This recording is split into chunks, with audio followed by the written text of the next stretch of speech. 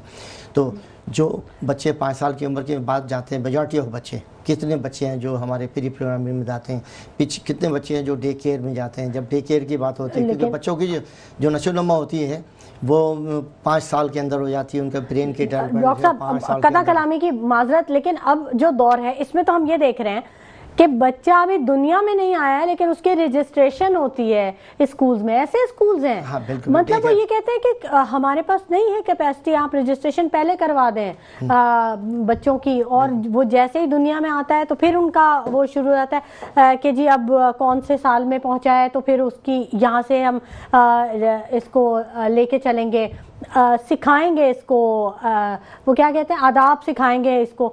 حالانکہ یہ سب تو ماں باپ کا کام ہے, گھر کا کام ہے کہ جو چیزیں تعلیم اور تربیت جو دی جائے.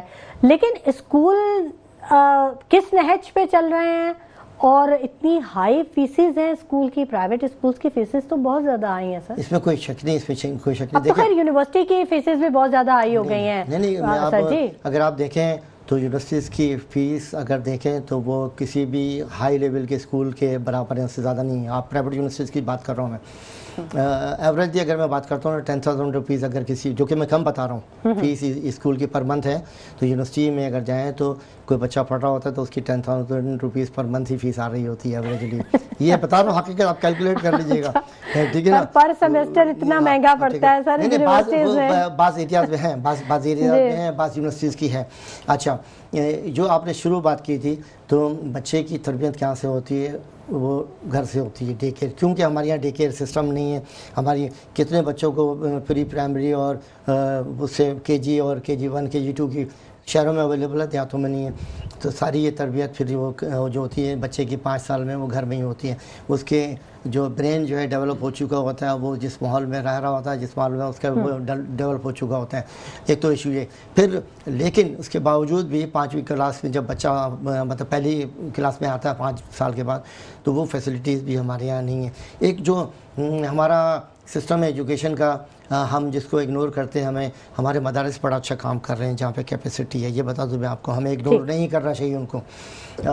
جہاں ہمارے یہاں اسکول نہیں ہیں, کالجز نہیں ہیں, وہاں پہ رورل ایریاز میں مدارس بڑا اچھا کام کر رہے ہیں. ٹھیک ہے, وہ دینی تعلیم دے رہے ہیں, سارا کچھ کر رہے ہیں. لیکن پھر وہی بات آ جاتی ہے ڈاکٹر صاحب, ان مدارس میں جو استاد کا رویہ, کتنی ویڈیوز وائرل ہوئی ہیں, کتنے کیسز آئے ہیں جس میں ان کے رویوں کی بڑے, مطلب ایک 8 سال کا 4 سال کا بچہ اس دنیا سے چلا گیا ان کے تشدد سے, لیکن وہ کیا کہیں اس کو. لیکن دیکھیں, اس کو اگنور نہیں کرنا چاہیے. ہماری یہاں بات ہوتی ہے لٹریسی لیول کی, جو ہمارا لٹریسی لیول انٹرنیشنل جو کیلکولیشن کے مطابق انہوں نے کہا جناب بچوں کا جو پرائمری میں انرولمنٹ ہے اس کے حوالے سے انہوں نے لٹریسی لیول دے دیا کہ 68% ہے پاکستان میں. ہمارے پڑوسی ملک کی 72% ہے. میں کہتا ہوں ہمارے یہاں لٹریسی لیول جو 80% ہے, اگر مدارس کے بچوں کو بھی کاؤنٹ کیا جائے تو یہ ایک بڑی بات ہے جس کو اگنور کیا جاتا ہے, کیونکہ ان بچوں وہ بچے کاؤنٹ میں نہیں آتے ہیں.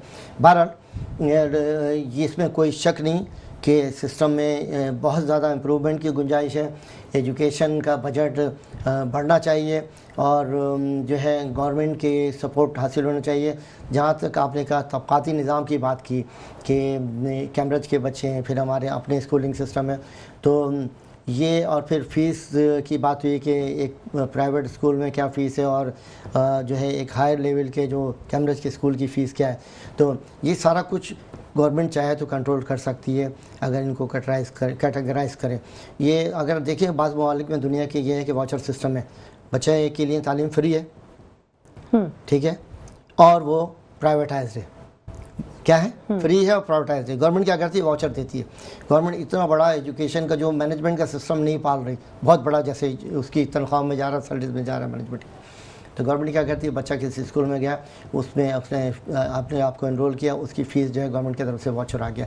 تو اس طرح سے یہ ہوتا ہے گورنمنٹ کا کنٹرول مینیج رہتا ہے فیس پہ, فیس اسٹرکچر پہ, کہ انہوں نے اسکولوں کو 3 کیٹیگریز میں دے دیا کہ بھئی یہ کیٹیگری کا اسکول ہے تو اس میں بچہ گیا تو اس کی یہ فیس ہے. اچھا, فیس پہ پرائیویٹ ادارہ بھی پھر ظاہر ہے وہ گورنمنٹ ان کو دے رہی ہوتی ہے تو وہ کنٹرول رہتا ہے. ٹھیک ہے, ٹھیک ہے. سلیم سچوانی صاحب, کیسے دیکھتے ہیں آپ سندھ حکومت کی کارکردگی کو؟ ہمیشہ ہی کڑی تنقید کا نشانہ بنایا گیا, لیکن اب وقت کیونکہ کچھ کم رہ گیا تو میں چاہوں گی کہ آپ کچھ تجاویز ضرور شیئر کریں کہ ہم کیسے اپنے معیار تعلیم کو بہتر کر سکتے ہیں. کیونکہ کچھ جگہوں پہ اب جیسے سندھ اسمبلی میں یہ بات کہی گئی کہ کچھ اسکولز کو اپوزیشن جماعتوں نے اڈاپٹ کر لیا ان کی بہتری کے لیے. تو آپ سمجھتے ہیں کہ یہ, یا پھر این جی او کے ساتھ کچھ کولیبریشن کر کے تو ہم اسکولوں کی حالت کو بہتر بنا سکتے ہیں؟ تو یہ چیزیں, یہ تو بہرحال ایک پازیٹیو سائن ہے نا, بہتری کی جانب قدم ہوگا. جی بالکل, اگر ایک بڑی اچھی بات کی کہ مدرسہ کے بچوں کو بھی دینی تعلیم ملتی ہے اور وہ بھی اس کو بھی تعلیم میں شمار کیا جانا چاہیے. یہی بات کو مد نظر رکھتے ہوئے خان صاحب نے جو یکساں تعلیمی نظام کہا تھا تو اس میں یہ دینی مدارس کے بچے بھی شامل تھے, ان کو انہوں نے الگ نہیں کر دیا تھا. وہاں پہ بھی وہی تعلیم ان کو ملے ان بچوں کو, کیونکہ آپ دیکھیں احیاء اسلام کے ٹائم پہ ہمارے علماء کرام ہی سائنسدان ہوتے تھے, علماء کرام ہی جو ہے نا ہمارے جو ہے وہ پڑھے لکھوں میں شمار ہوتے تھے. کوئی باہر سے اڈاپٹ ہو کے نہیں آتے تھے کہ وہ اسپیشلی یورپ جا رہے ہیں یا کہیں اور جا کے تعلیم لے کے آ رہے ہیں. ہمارا دین ہی ہمیں تعلیم یافتہ بناتا ہے. ہمارا دین ہی کہتا ہے ریسرچ کریں, جستجو کریں, تحقیق کریں, ہم دوسرے جہانوں تک جا سکتے ہیں. ہمیں کلام پاک میں لکھ کے دیا گیا ہے. اس کے بعد ہی انہوں نے جو ہے نا راکٹ بنائے اور زمین سے مدار سے نکل کے اوپر تک گئے. تو مین چیز یہ ہے کہ نیتیں ہونی چاہیے. خالی باتیں ہمارے یہاں پہ اسمبلیوں میں کرتے, بڑی بڑی باتیں کرتے, 10,000 اسکول بند کر کے 200 اسکول ماڈل کے بنا رہے ہیں, یہ کوئی سینس والی بات نہیں ہے نا.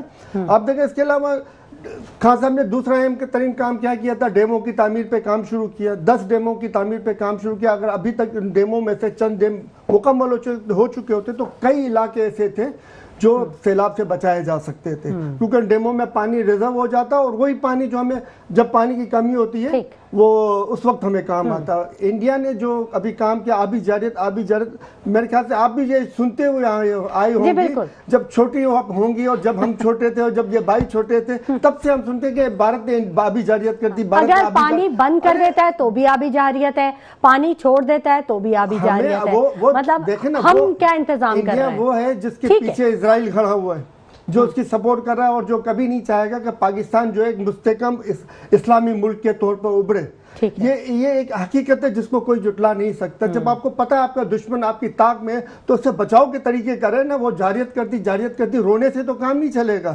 آپ کا کام تھا, آپ پہلے سے ڈیموں کی تعمیر کرتے ہیں, آپ کا کام تھا جو وہ غلط کام کر رہا اس کو روکتے ہیں. آپ کو پتہ ہے انڈیا نے اپنا بھی نقصان کیا ہے اس کے اندر میں. ابھی انہوں نے کیا کیا, کچھ کافی ٹائم پہلے میرے خیال سے 10-12 مہینے پہلے ہی پیشن گوئی کر دی گئی تھی کہ یہ موسمی جو تبدیلیاں ہیں اس کی وجہ سے جو ہے بارشیں بہت ہوں گی اور سیلاب آئے گا. مگر اس کے باوجود بھی انڈیا نے صرف پاکستانی زمین کو بنجر بنانے کے لیے اسرائیلی اشارے کے اوپر انہوں نے اپنے ڈیم فل کر لیے. اب آج جب پانی زیادہ آیا تو ان کے ڈیموں میں جگہ ہی نہیں تھی کہ اس کو سیو کرتے.